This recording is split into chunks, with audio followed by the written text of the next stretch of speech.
Most people, when they see it, they see a mountain made by kings. A wonder of the world.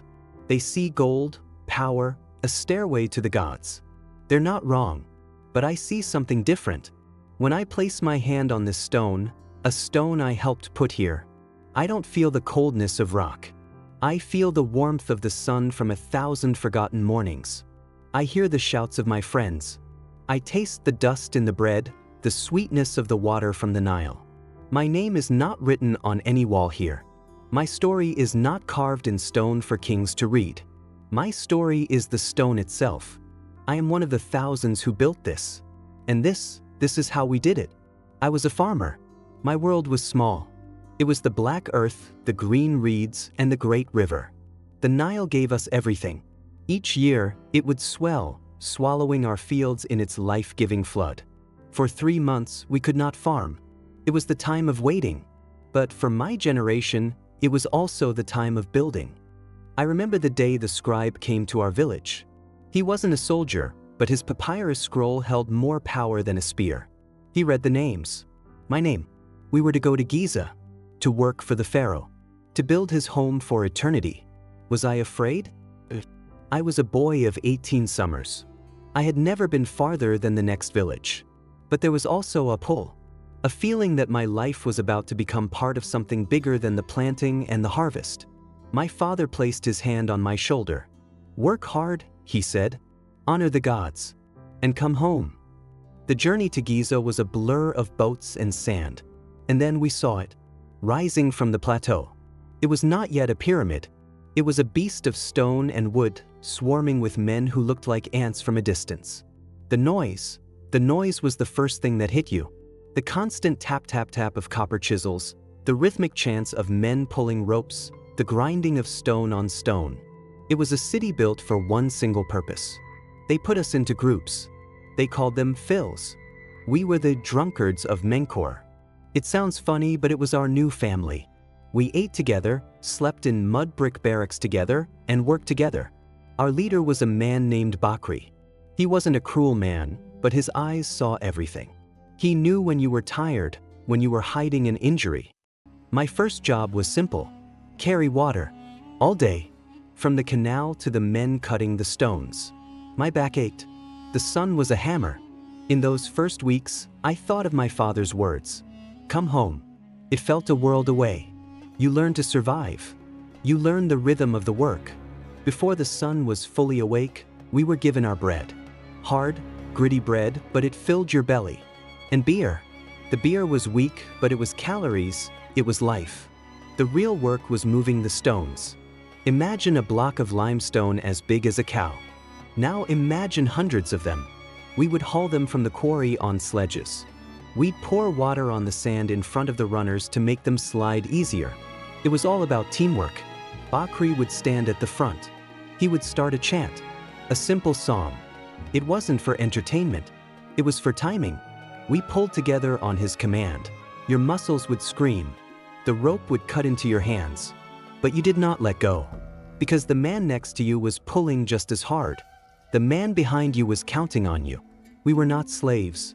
We were workers. We were fed, we were housed. There were doctors for when we were hurt. But it was the hardest work a man can do. After a few seasons, Bakri saw something in me. Maybe I was just too stubborn to quit. He moved me from the hauling gangs to the finishing team. This was different. Here, we didn't use brute strength. We used skill. My new teacher was an old man named Pente. His hands were gnarled, but they moved with a grace I had never seen. He taught me how to use the chisel and the wooden mallet. He taught me how to feel the stone, to know where it would break clean. Listen to it, boy, he would whisper. It will tell you what it wants to be. We worked on the outer casing stones. Smooth, white limestone from Tura, across the river. They had to be perfect. Each one had to fit against its neighbor so tightly that you couldn't slip a knife blade between them. It was slow. It was precise. For the first time, I felt like I wasn't just moving rock. I was creating something. I was a builder. We lived by the sun, but we also lived by each other. In the evenings, we would sit outside the barracks, sharing stories, mending our tools, or just watching the stars. You made friends.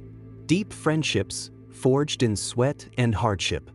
My best friend was a young man named Senusrit. He was from a village far to the south. He had a laugh that could make you forget your aching back. We promised each other that when the pyramid was finished, I would visit his home, and he would visit mine. But this work was dangerous. One day, a wooden lever snapped. A stone shifted. It happened so fast. Senusrit was gone. We buried him with the proper rites. We said the prayers. But that night, the stars seemed colder.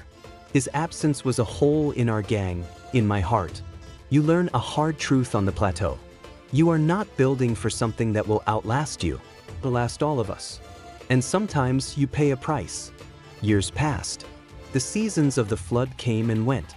The boy who left his farm was now a man. My hair had gray in it. My hands were calloused maps of my life's work.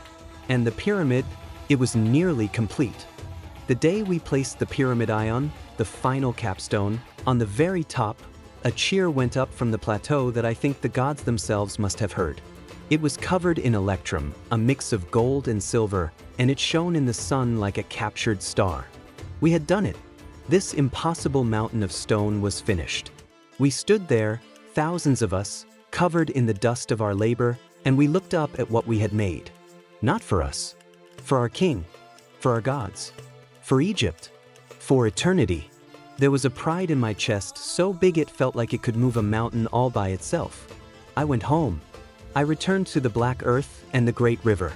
I married, had children, and taught them how to farm. I lived my life. But every so often, on a clear day, I could see it on the horizon. My mountain. My children's children ask me about it now. They look at me with wide eyes and ask, "Grandfather, did you really build that?" And I place my hand on their head and I tell them this. Kings dream, but it is the hands of simple men that make those dreams real. My name is not carved on those walls, but my life is. Every stone is a day of my life. Every seam is a memory. So yes, we built it, and it will stand long after we are all gone. It is our story written against the sky.